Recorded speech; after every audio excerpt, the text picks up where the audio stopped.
Everybody, thanks for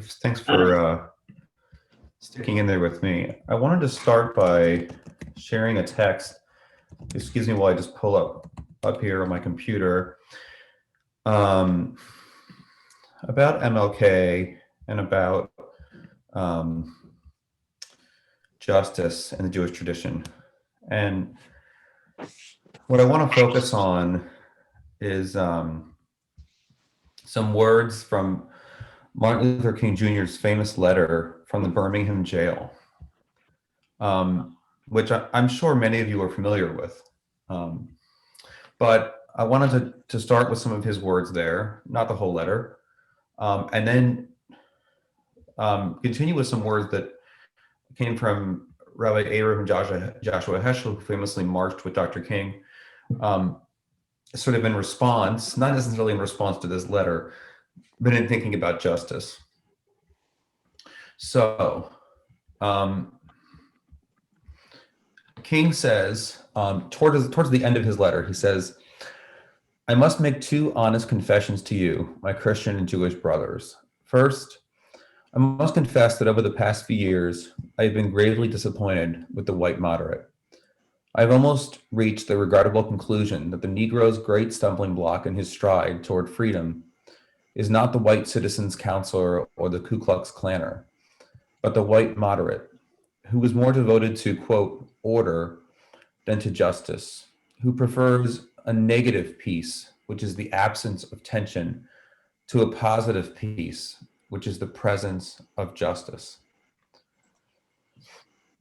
who constantly says, quote, I agree with you in the goal you seek, but I cannot agree with your methods of direct action, who paternalistically believes he can set the timetable for another man's freedom, who lives by a mythical concept of time, and who constantly advises the Negro to wait for a, quote, more convenient season. Shallow understanding from people of goodwill is more frustrating than absolute misunderstanding from people of ill will. Lukewarm acceptance is much more bewildering than outright rejection." And I believe now these are Heschel's words. It is a good question to ask. Why did it take so long for the Israelites to get Torah? Couldn't the Israelites just get it and go to the promised land right away? One of the answers to this question is given in the Ark of the Torah. It is easy to take the Israelite from Egypt, but it is much harder to take the Egypt from the Israelite. The mentality of being oppressed is inside people's heads.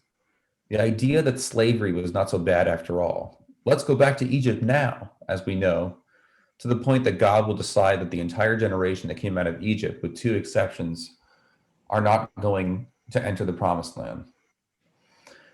It is hard for us to actually want to change things. And I am not one in favor of revolution for revolution's sake. But against certain words, certain ideas, certain attitudes, we need to protest and do something against it. It is hard for us to admit that Pharaoh and Egypt are inside us. The question of fear, of paranoia, of distrust is the basic question we need to face. The fact is that there are people trying to sell us fear instead of life, injustice instead of justice, paranoia instead of encounter with the other, indifference instead of compassion and empathy. As the Midrash says, justice is the cornerstone on which Judaism maintains itself relevant. In that sense, Pharaoh is still alive. We are still in Egypt. When we hear and accept that what we hear without meeting others, without asking how it can be, how can it be, without looking for friends outside our circles, when we accept hatred for a group as a legitimate discourse, Pharaoh is alive and well inside ourselves.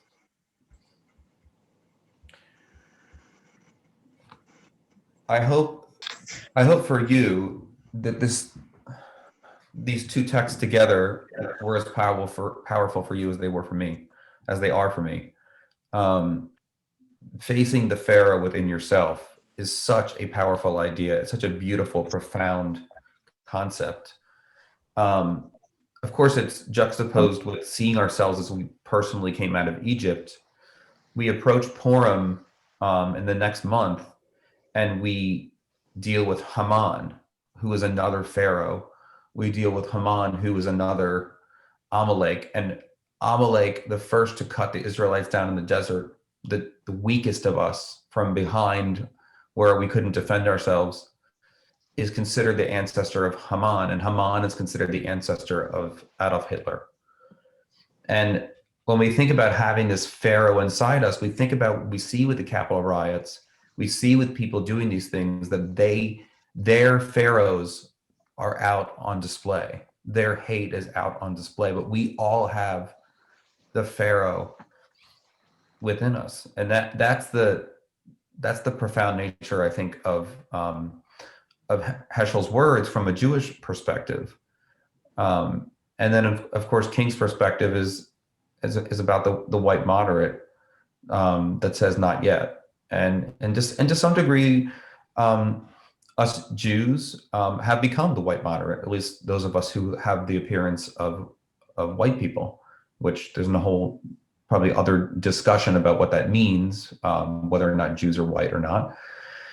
But this whole idea of dealing with the pharaoh within us and knowing that we have these, as some people would put, that Yetzer Hara within us, an evil inclination within us, is something that is very powerful for us to deal with, especially on Martin Luther King Jr.'s birthday, to deal with that pharaoh and to know that we need to make proactive strides, to have relationships, and to support our Black and other people of color, brothers and sisters in this world. And so, there are books like How to Be an Anti-Racist, and I'm sure many of you have heard of these things that have been written, but also promoted more in the last year or so. So tonight's meditation, I just want to sit with this idea in mind, right? With this idea that we do have a pharaoh within us, and we have to come to terms with that, and we have to meet up with that and see where it lies and see where it takes us, and just meditate on this idea of the pharaoh, so that in our thinking, as meditation affects our thinking in general, it comes to inform the way we see the world. It comes to inform the thoughts that we have when we see somebody of a different color than us on the street, driving by in their car, whatever we might be doing, that we can inform our thought process by taking these things head on. So, as usual, if you can manage to be in an upright position with your spine straight, your palms up, put your hands out on your knees. Let's start by taking some nice deep breaths through your nose if it's clear this time of year.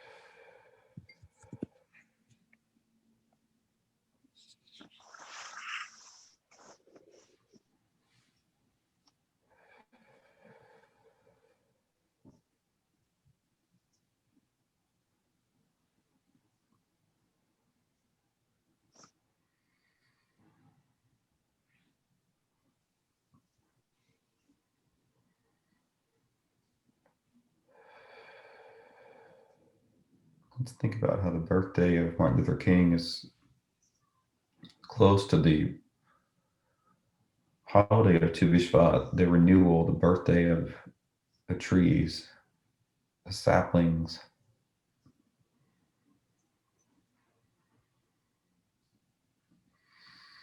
And Dr. King's birthday portended an enormous leap forward in civil rights.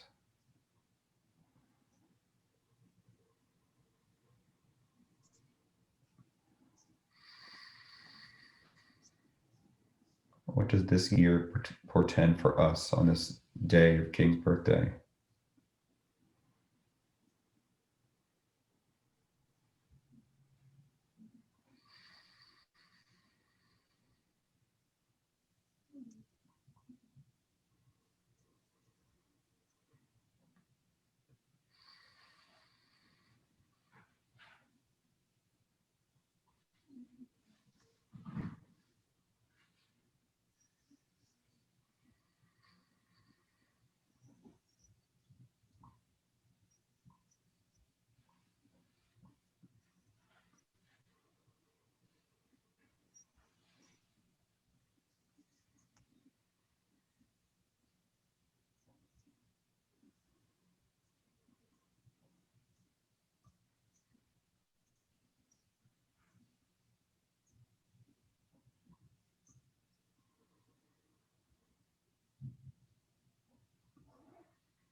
Try to feel the evenness of your breath.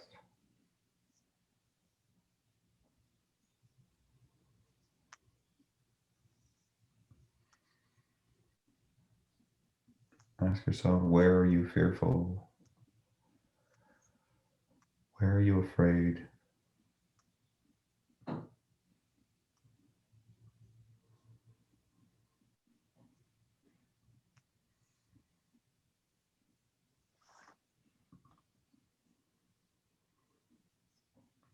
How does the need for control arise in you? The need for separation.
Vayehi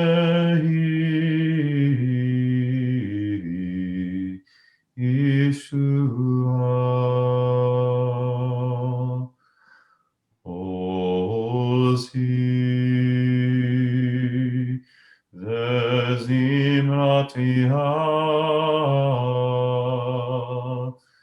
Vayehi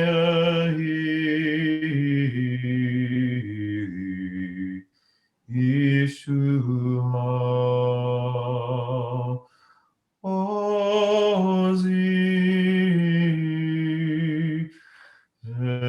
Zimratia Zayahi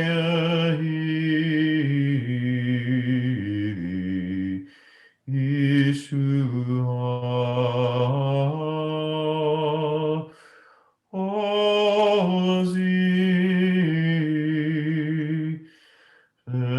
Zimratia Vayehi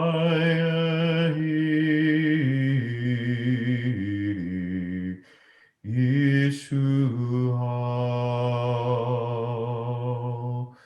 Ozi Zimratia Vayehi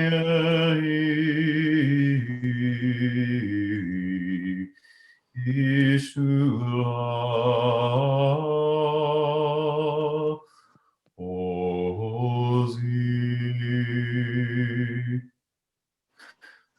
Zimratia Vayehi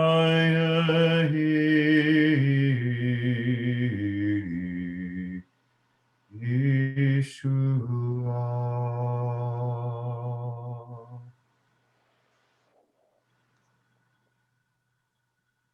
God is my strength and my song. Behold, God is my salvation. The words spoken about the Israelites as they crossed the Red Sea, escaping slavery.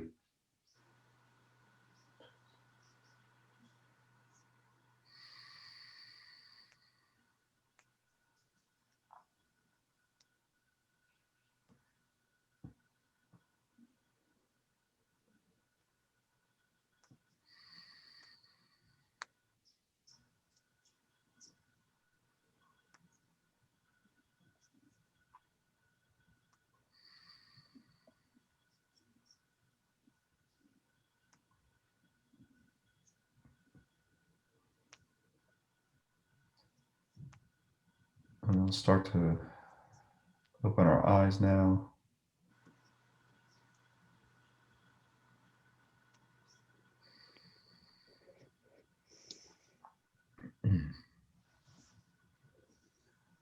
So I just want to reiterate again that this whole shift in mindset that we have, that mindfulness gives us, whether we're being mindful about social, racial justice, or just our own spiritual path of using less judgment and using more acceptance and letting go. These are all things that help to change our mindset the more we proactively focus on changing our thoughts. And this idea of changing our thoughts about justice is a big leap. And I want to encourage all of us to think more about the bonds that we share with those who are persecuted, whether they happen to be white, black, or brown. The persecution that we share. We may have done well in this country,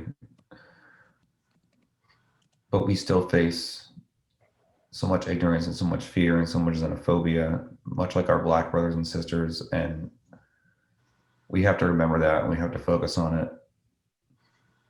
And we have to be arm in arm with those who struggle for a better world. Because for me, and I think for many of us, that's what being a Jew is really about, is about struggling for a better world. It's always been about that. It's always been about that. And at first, in the immigrant experience, it was about doing that for ourselves. But we've made it for ourselves. A lot of us have. We've made it for ourselves. Thank God. We need to make this world a better place for other people. And on MLK Day, it hits home especially hard. We've got to work for that. So let's bring our hands to heart center. Thank all of you so much for not only for putting up with my schedule tonight, but just making this group special and important for us as a practice. It means a lot to me. I hope it continues to have meaning for you. The Shema. Shema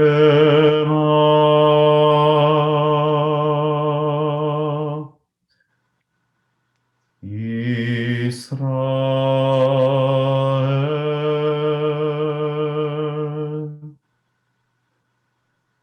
Adonai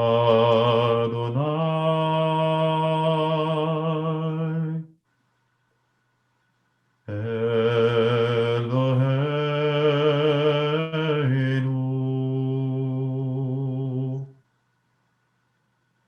Adonai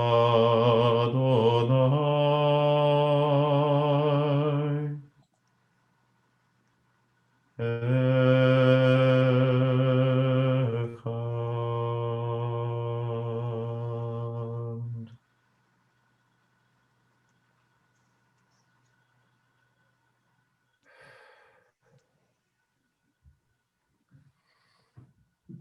Shalom, everybody. Thank you so much for being here.